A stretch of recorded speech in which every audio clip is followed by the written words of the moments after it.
We have lots to discuss here in today's video, including some more trade talk around the Montreal Canadiens. There's a couple different articles and fan base opinions out there tonight suggesting that we could see a big trade during the month of August, citing a lot of the history of the most recent deals we've seen with Ken Hughes since he's been the GM of the Montreal Canadiens. So tonight, we're looking at an article suggesting a potential trade that could involve Nazem Kadri, also some possibilities around guys like Mason McTavish or Jordan Kyrou. Will the Habs land one of the top players and really enhance this lineup one more time before the beginning of the 25-26 season? We'll discuss all those possibilities. Plus, we have the latest on Connor Zary and the Calgary Flames, one of the unsigned restricted free agents. We've learned a little bit about what the gap is between getting a contract done. Plus, we also have an update on Matthew Tkachuk and his injury situation. We have a signing in Colorado. Another NHL veteran has announced his retirement. And we have a very interesting story regarding something that didn't happen but almost did, and it almost ended up having all the Russian NHL players banned from the league last year. We'll discuss all that and more coming up next.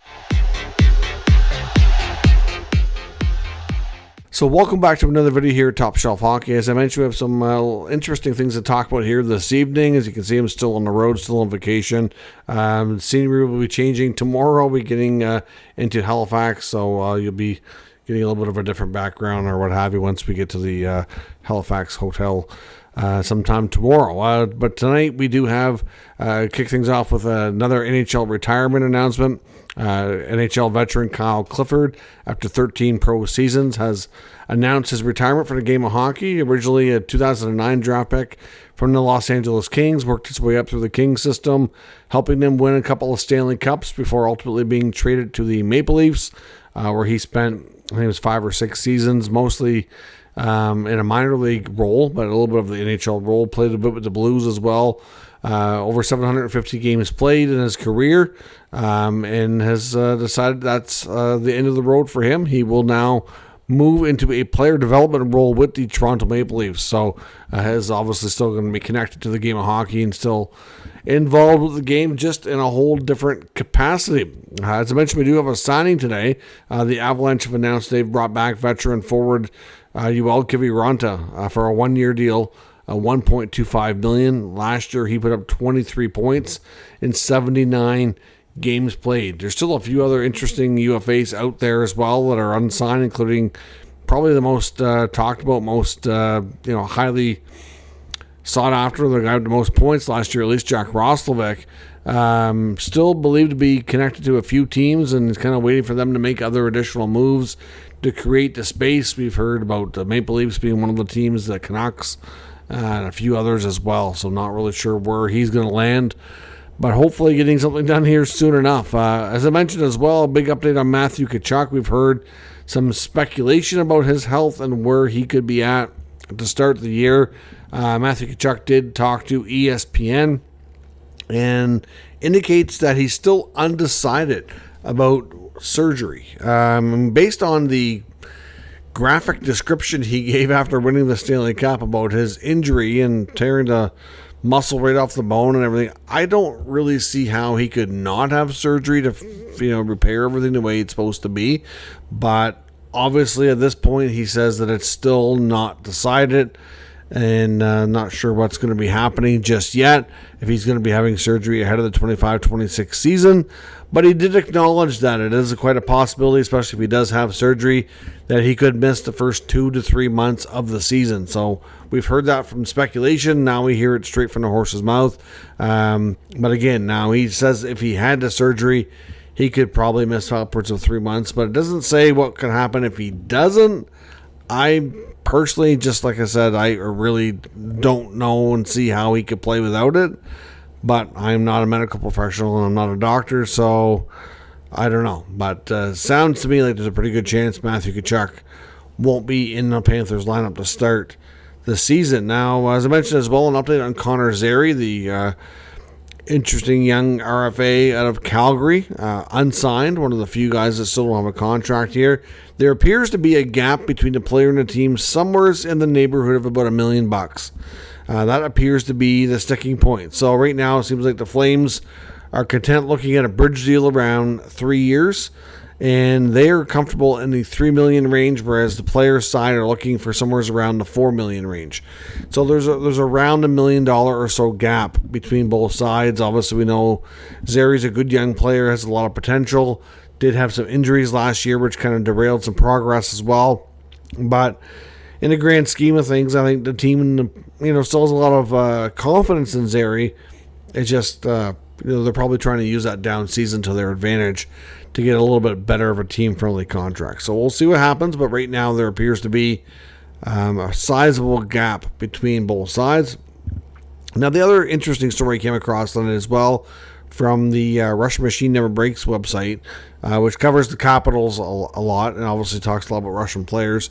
It cites a Wall Street Journal expose article that came out on Thursday, and I don't really like to get into a lot of political stuff on this channel, but this is a hockey-related story that would have had a major impact on the NHL.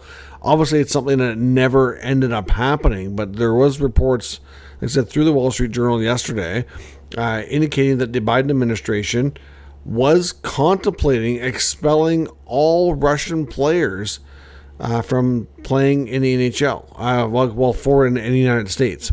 Of course, they can't control what goes on in Canada, but yeah, I mean, look at the number of teams in the U.S. and expelling all Russian players. Now, this was to put pressure on the Russian government because there was a lot of negotiations going on to do a prisoner swap, as one of the largest prisoner swaps that was being discussed, I believe, since like the Cold War. So certainly interesting to see what almost happened here. But the Wall Street Journal information said that Jake Sullivan, who was the national security advisor, weighed the option, knowing that Putin is a huge hockey fan, and was trying to use that as an alternative to the United States asking Germany to release a Russian hitman who was serving life in prison.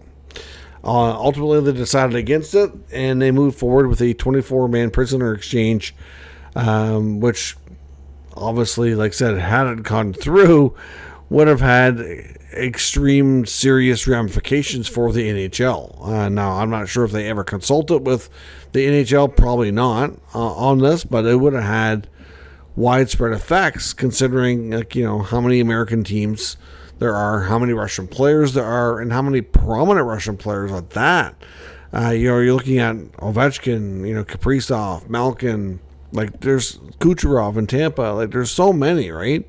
To say that he would have had a lot of pressure on them in Russia from all these athletes to make something happen so they could resume their careers probably would be an understatement, but thankfully that never happened. Obviously, the first thing that came to mind was, well, that would have had a major impact on Ovechkin hitting the all-time goal record and breaking Gretzky's record, right? Like he could have been, depending on how things went with that situation, could have had a bunch of missed time, or could he still be out of the league? Like we don't know, right? So I mean,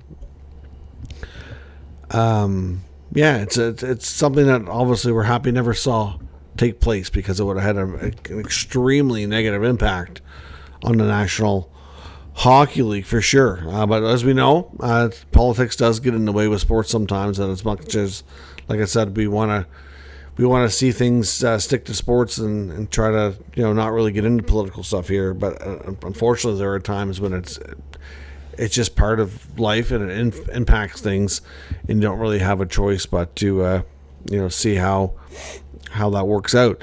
Now, as I mentioned, the rumor mill has been crazy about the Montreal Canadiens, and I came across a bunch of things here tonight. One, there's another article I want to look at from this heavy.com website, which has been getting more and more attention, citing this trade offer, though, that they suggested this time, I will say is a lot more intriguing than some of the other ones we've looked at. I mean, I've been pretty critical of some of their work on that website and some of the things they've suggested, but this one, I don't mind. This one suggests a Patrick Laine for Nazem Kadri trade between Montreal and Calgary. Obviously, it gives Montreal their number 2 center.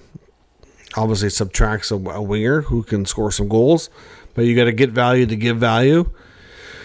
We know the Flames aren't out there looking to move Condrey, but if they did, they probably would want a hockey trade and get a player back, who's a veteran player who can produce, and Laine's proven at times that he can be that player. So, that would be intriguing for sure. It'd be a way for Montreal to get their centerman that they are looking for. There's also a lot of other talks around Montreal media and through the fan base, especially analyzing the prior history of Ken Hughes as GM, saying that every August he's been the GM of this team, that he's gone out and made some kind of a significant move, whether it be acquiring Sean Monahan.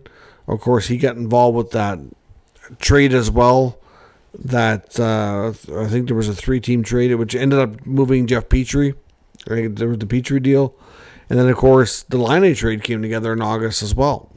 So, could this be another big deal coming down the pipe? Because the rumor mill has been awfully crazy around Montreal.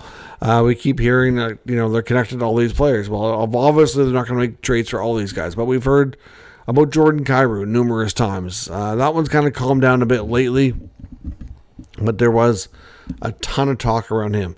Then there was Mason McTavish.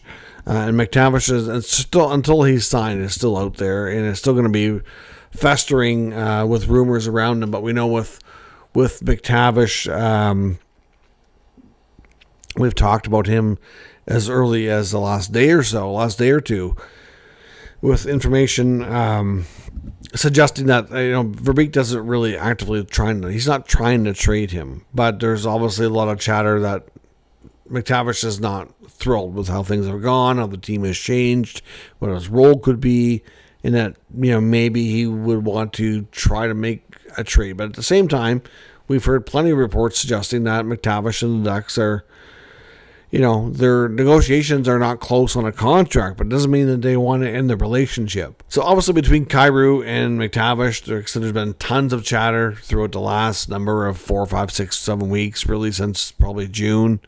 More so around Kyrou, and then it kind of picked up, and then the McTavish stuff here the last few weeks.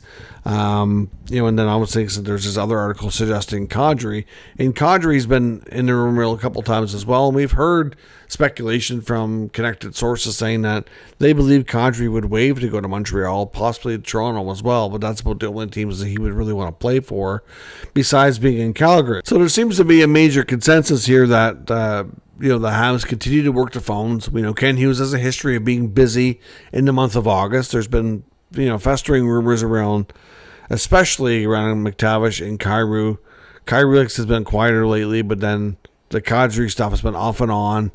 Are we poised to see a significant deal? Could we see Laine for Kadri? Does that make sense to you? Like the article suggests, like I said, when it comes to McTavish and Kyrou, you're looking at quite a package. Now, considering Montreal and St. Louis have already made a trade, we know Kyrou has a full no move. I do think that deal's a lot less likely. I do think they had conversations before. It never got to the point where they could pull the trigger. So I think that's probably not going to be something that we're going to see. McTavish was a whole other can of worms. Like I said, until they get a deal negotiated, it's really difficult to say how things are going to end. And that's the reason why the rumors around this player have been persistent. Until there's a contract in place, people are going to wonder what's going on, and they're going to start to talk about a potential trade and player movement here. But whether or not this happens, it's really difficult to say. It's probably not super likely, but I do see the history with Hughes. We know that he doesn't give up, and as the summer goes along, he does tend to get active again in the month of August. So could we see something happen? I mean, I think people are desperate for a trade here, considering that we keep hearing from NHL insiders saying that, oh yeah, things are going to open up. There's a lot of unhappy teams. There's going to get a big flurry of movement, and yet we haven't had it yet. So I think there's a lot of antsy people looking for that domino to fall, which I can understand. It certainly would make things a lot more interesting during a slower news cycle. But let me know what you think between the Montreal Canadiens here and going after guys like McTavish, Kyrou, or like I said, even a Laine for Kadri trade. What kind of deal do you think makes the most sense here? And what would you do if you were Ken Hughes? Let me know what your thoughts are in the comments. We'll discuss further. If you're new to the channel, of course, make sure you subscribe and stick around. We'll keep you up to date with all the news, rumors, and analysis of all 32 NHL teams. Thanks for watching. I'll catch you next time.